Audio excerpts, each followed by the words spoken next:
The sun had barely risen over the dusty village of Agbeloba, casting a pale light over the small mud houses that lined the narrow paths. In one of those houses, a frail woman, Mama Kemi, stirred from her restless sleep. She had the worn look of a woman who had fought the battles of life but was still standing, even if barely. Her late husband had left her with 3 children, and life, which had been harsh before, now seemed almost impossible. Mama Kemi's eldest son, Dipo, was barely 16, yet the weight of responsibility hung on his slim shoulders. His younger brother, Sola, was 13, and their sister, Kemi, just 10. They were the kind of poor that even the poor pitied. Every morning, before the sun had a chance to fully stretch its arms across the sky, Mama Kemi would gather her basket of vegetables, spinach, okra, and peppers, and head to the village market. The vegetables, small and withered from the poor soil they grew in, barely fetched enough to buy them a handful of gari, which they often soaked in water and shared in silence, pretending it was enough to fill their empty stomachs. "Mommy, is there anything to eat today?" Kemi asked one morning, her voice soft but filled with the kind of hunger that gnawed at a person from the inside. Mama Kemi paused, her heart sinking at the question she dreaded daily. She looked at her daughter, whose ribs had begun to show, and at her 2 sons, whose once bright faces now wore the grim mask of constant hunger. She forced a smile, though her eyes betrayed her sorrow. "Don't worry, my child. I will see what I can bring back from the market today." But in her heart, Mama Kemi knew that today would be no different from the others. She would sit in the market from dawn to dusk, her eyes scanning the few passers-by, hoping they would stop to buy something, anything.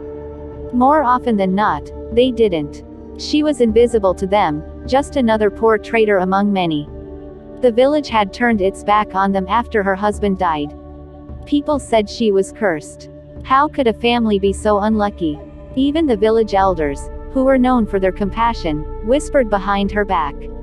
The children, too, felt the sting of their poverty. Dipo, once a promising student, had dropped out of school because Mama Kemi could no longer afford the fees.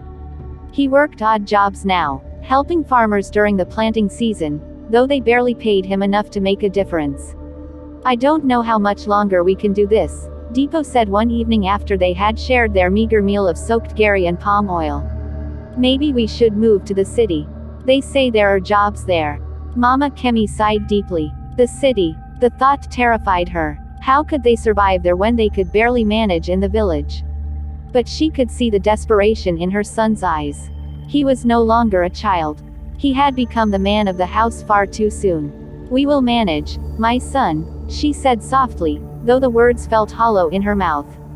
She wanted to believe them, but the weight of their struggle pressed down on her like an unseen force. The walls of their small hut seemed to close in around them, and the future looked like a dark tunnel with no end in sight. Sola, the quiet one, sat by the door, staring out at the fields beyond. "Maybe one day things will be different," he said, almost to himself. But there was no conviction in his voice, only the faint echo of hope that had begun to fade. Life in Agbeloba was a cycle of despair. Every morning brought the same struggle, every night the same hunger. The village market, once a place of lively banter and trade, had become a symbol of their unending suffering. Mama Kemi's once strong hands were now calloused and cracked from years of toil, and her spirit, once resilient, was slowly breaking. But in their small, crumbling home, there was love. Mama Kemi's heart ached for her children, and though she could not give them riches, she gave them all she had: her warmth, her care, her undying devotion. The children, too, clung to each other, knowing that in a world where even the poor called them poor, they were all they had. One evening, as they sat together in the dim light of their oil lamp, Dipo spoke again, his voice heavy with determination. "We may be poor today, but I swear, Mommy, one day we will rise from this. I will find a way. Sola, Kemi, we will make it. One day, we will leave this behind." Mama Kemi looked at her eldest son, her heart swelling with both pride and sadness. She knew the road ahead would be hard, perhaps harder than anything they had faced so far. But as she looked at her children, she also knew that as long as they had each other, there was still hope.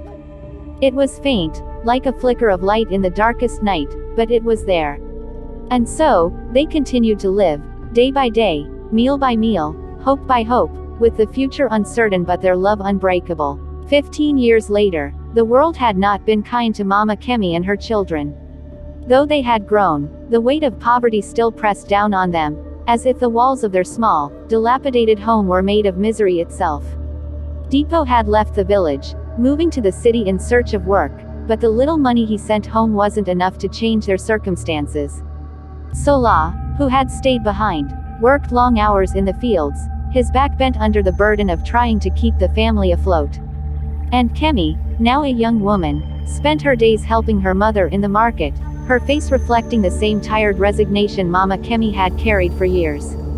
One hot afternoon, the sun hung mercilessly in the sky, the heat like a smothering blanket over the land. Mama Kemi walked along the narrow village road, her basket of unsold vegetables balanced on her head. Her mind was far away, lost in thoughts of their endless suffering. She barely noticed the roar of an approaching car. Suddenly, the screech of brakes pierced the air, pulling her back to reality. Mama Kemi stumbled back as a sleek, black car came to an abrupt stop inches from where she stood, frozen in shock. The door swung open, and a woman stepped out, dressed in expensive, shimmering fabrics that glinted under the harsh sun. She was tall, with an air of authority that seemed to command attention, her gold bangles jangling as she approached. "Are you all right?" the woman asked, her voice smooth and filled with concern. Mama Kemi, still dazed, nodded weakly. "Yes, I'm fine," she mumbled, though her heart pounded in her chest. The woman smiled, revealing perfect white teeth. "You should be more careful," she said, scanning Mama Kemi from head to toe. "You look troubled. What's your name?" "Mama Kemi," she replied, her voice barely above a whisper. "I'm Madam Cash," the woman introduced herself, her name matching her wealth. "Get in the car. You look like someone who could use a change of fortune." Mama Kemi hesitated, unsure of this stranger's intentions. But something about Madam Cash's presence felt different, almost magnetic. Perhaps it was the glint in her eyes or the way she spoke with confidence, as if she could bend the world to her will. Against her better judgment, Mama Kemi got into the car, the soft leather seats a stark contrast to the hard, uneven ground she had walked on for years. As they drove, Madam Cash glanced at her. "You've suffered long enough. I know someone who can help you." "Help me?" Mama Kemi echoed, disbelief creeping into her voice. "How?" "You'll see," Madam Cash said with a mysterious smile. "There's a price, but it's worth it if you're ready." They soon arrived at a grand mansion hidden deep in the forest, far from the village. The house was an odd mix of old-world charm and opulence, its walls lined with ancient carvings and gold-trimmed decorations. At the entrance, an elderly woman sat in a regal chair, her silver hair neatly tucked under a head wrap. She had an air of authority about her, a presence that made Mama Kemi's heart race with both fear and curiosity. Madam Cash approached the woman and bowed slightly. "Queen Mother, this is the woman I told you about. She is ready to change her life." Queen Mother looked up slowly, her eyes sharp and piercing, as if she could see straight into Mama Kemi's soul. "Come closer," she commanded softly, her voice carrying an otherworldly power. Mama Kemi stepped forward, her legs trembling beneath her. "You have suffered much," Queen Mother said, her eyes never leaving Mama Kemi's. "But that suffering can end. I can give you wealth, more than you've ever dreamed. Your children will be rich, their lives transformed. But," she paused, "there is a price." Mama Kemi swallowed hard, her throat dry. "What price?" she whispered. Queen Mother's gaze deepened. "The wealth will come, but in exchange, you must sacrifice something dear. You must choose, your joy or your peace. Your children will thrive, but you will never be able to share in their success. You will watch them prosper, yet live in the shadow of your old life. This is the cost of fortune." For a long moment, silence filled the room. Mama Kemi's mind raced. She had dreamed of a better life for her children, of an end to the hunger and the shame. But to never share in their joy, to remain in her suffering while they rose to greatness. It seemed too cruel. Yet, what was her suffering compared to their future? "I accept," Mama Kemi finally said, her voice trembling but resolute. I will do anything for my children. Queen Mother nodded, her lips curling into a knowing smile. So be it. The ritual that followed was brief but intense. Queen Mother chanted ancient words, her hands moving through the air in intricate patterns, sealing the agreement between Mama Kemi and fate. When it was over, Madame Cash drove her back to the village, her silence heavy with the weight of what had just transpired. A week passed, and the world seemed to continue as it always had. Mama Kemi sold her vegetables, Sola worked the fields, and Kemi helped where she could. But on the 7th day, everything changed. Dipo returned from the city in a brand new car, his once worn clothes replaced by fine suits. Sola, too, came home, his hands no longer calloused from labor but soft from wealth.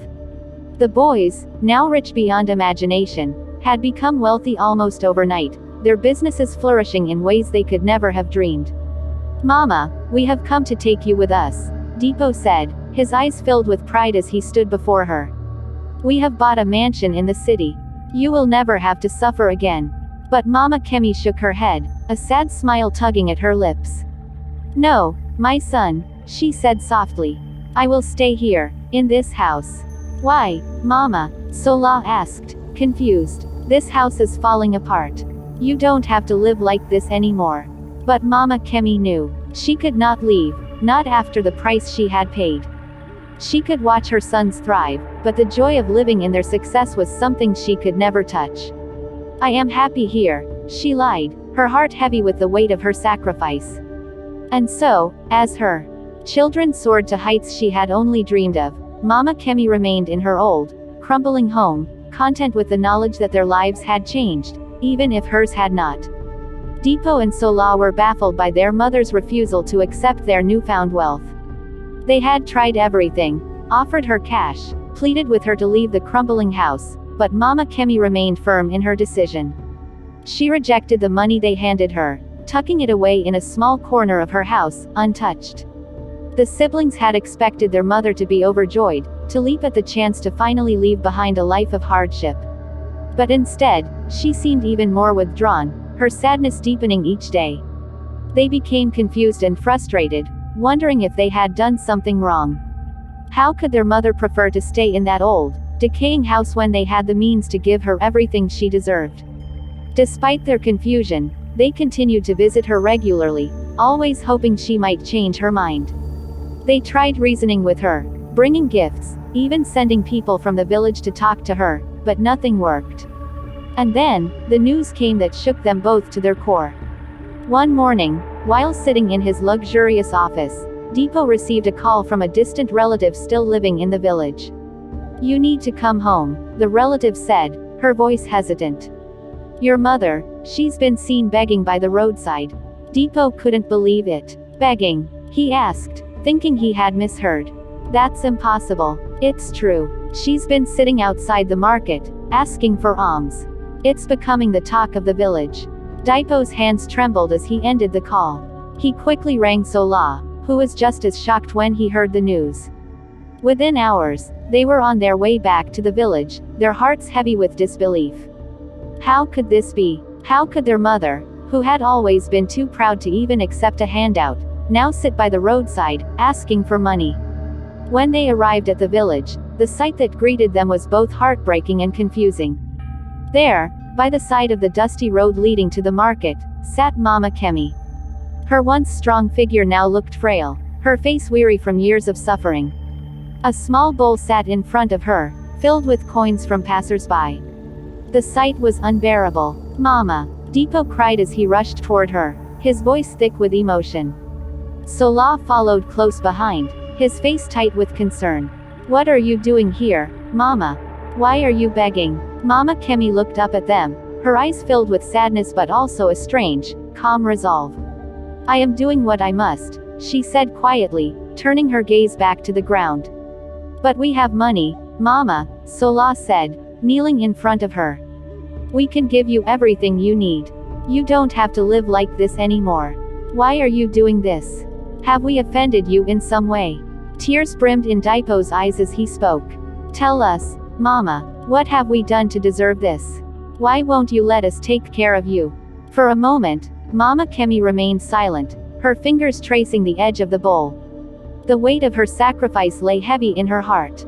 She had given up her joy for the sake of her children, and now, they stood before her, begging for answers she could not fully explain. Finally, she spoke, her voice barely above a whisper. "You've done nothing wrong. My sons, this isn't your fault." "Then why, Mama?" Sola pressed. "Why are you choosing this life when we can give you so much more?" Mama Kemi sighed deeply, her eyes clouded with the burden of her secret. She couldn't tell them about Queen Mother, about the price she had paid for their wealth. She couldn't burden them with the knowledge that their success came at the cost of her own peace and happiness. "I am where I need to be," she said finally, her words heavy with resignation. "This is my place. I cannot live the life you want for me. I've made my choices, and I must live with them." "But Mama," Dipo pleaded, "we can't leave you like this. People are talking, they're saying you've lost your mind. We need to understand why you're doing this.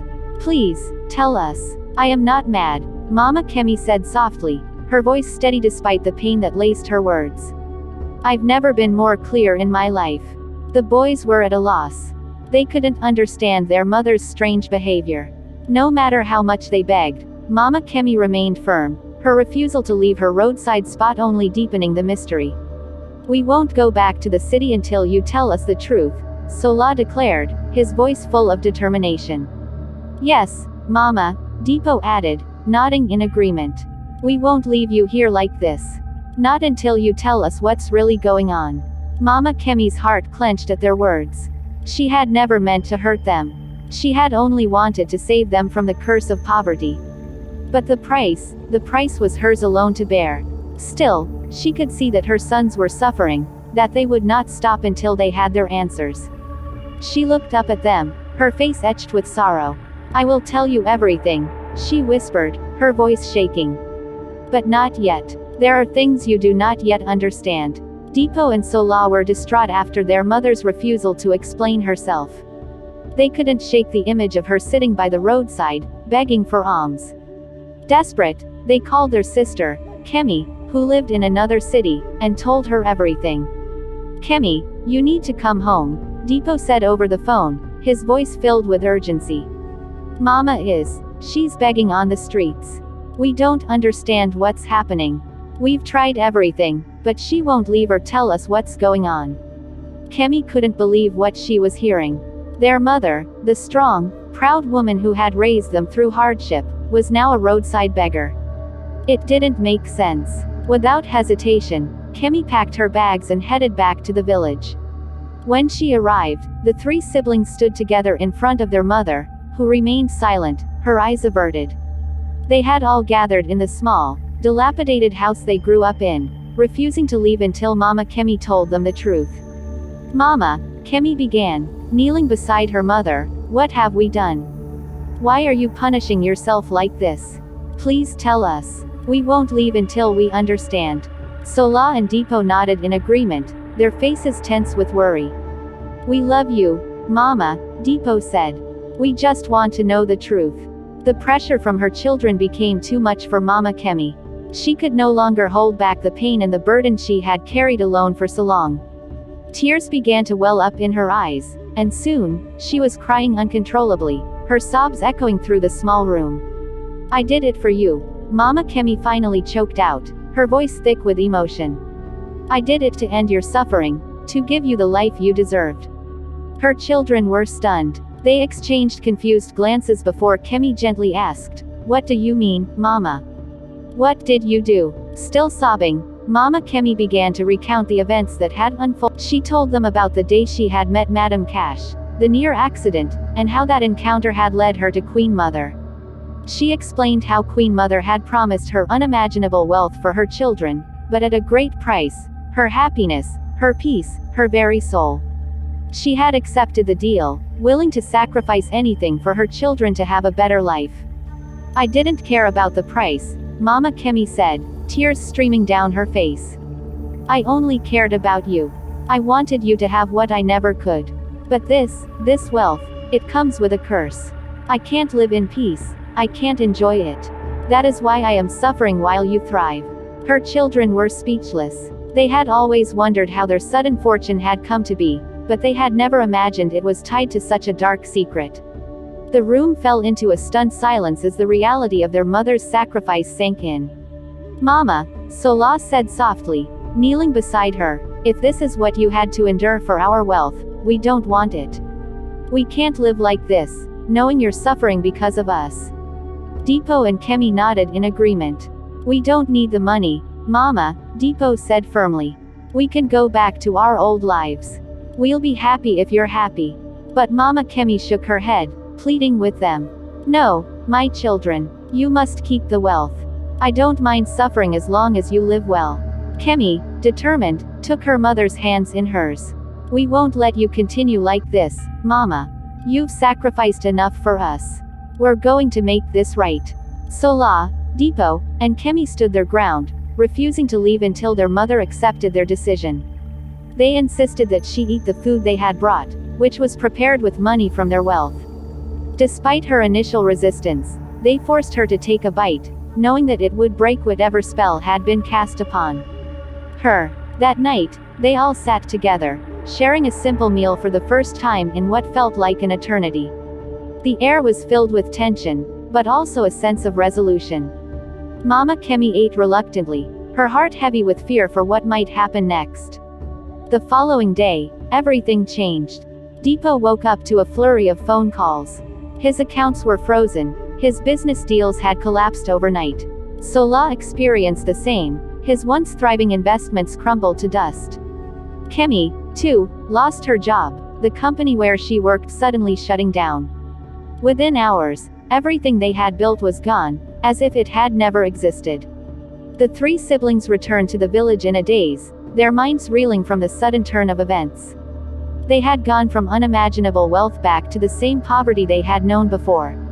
It was as if fate had reversed itself, punishing them for breaking the pact their mother had made. When they arrived back at their childhood home, Mama Kemi was waiting for them, her face filled with sorrow and guilt. "I told you," she whispered, her voice trembling. "I told you to let me suffer for you." But Sola shook his head. "We're not angry, Mama. We did the right thing. If wealth means losing you, then we don't want it." Dipo stepped forward, putting a hand on his mother's shoulder. "We'll find a way, together. We'll go back to the way things were. At least this time, we'll be happy." Kemi nodded in agreement. "We'll start over, Mama. We don't need wealth to be a family." Tears filled Mama Kemi's eyes as she looked at her children, overwhelmed by their love and loyalty. She had thought she was saving them, but in the end, it was their love that saved her. Though they had returned to poverty, they were richer in the ways that mattered. And together, they would rebuild their lives, brick by brick. As the days passed, Dipo, Sola, and Kemi adjusted to their new reality. The wealth that had once seemed so promising was now a distant memory, but their bond as a family was stronger than ever. Despite their return to poverty, they had each other, and that was enough. Dipo, determined to provide for the family, decided to become a taxi driver. It wasn't much, but it was honest work, and he took pride in every fare he earned. Every morning, he would drive through the bustling streets, picking up passengers, sometimes chatting with them about life, work, and his dreams. One day, as he was waiting at the taxi stand, a well-dressed white man approached his car.